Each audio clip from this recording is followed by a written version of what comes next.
I'm pleased to be joined today on Health Beat by Dr. Jared Rickert, an orthopedic surgeon with Faith Regional Physician Services Orthopedics in Norfolk, and we're talking about knee replacements. So, Dr. Rickert, can you tell us the difference between partial knee replacement and total knee replacement? I'd be happy to.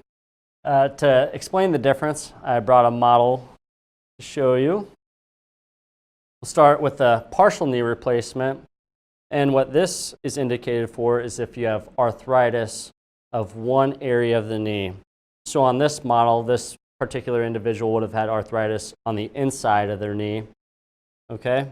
And so when you do a knee replacement, you basically resurface the ends of the bone. So this being the femur or your thigh bone, and this being your tibia or your shin bone. So we put these metal implant caps on the bone, and then in between is a plastic spacer so it can glide.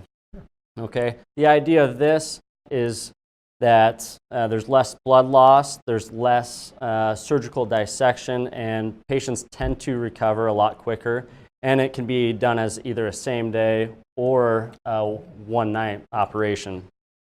So this differs from a total knee replacement in which the arthritis is everywhere, so on the inside and outside.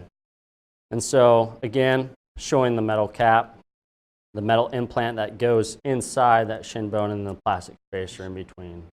So again, total knee is about a one-night stay at our facility. So both procedures are very successful, greater than a 90% satisfaction rate in terms of pain control, quality of life, and function.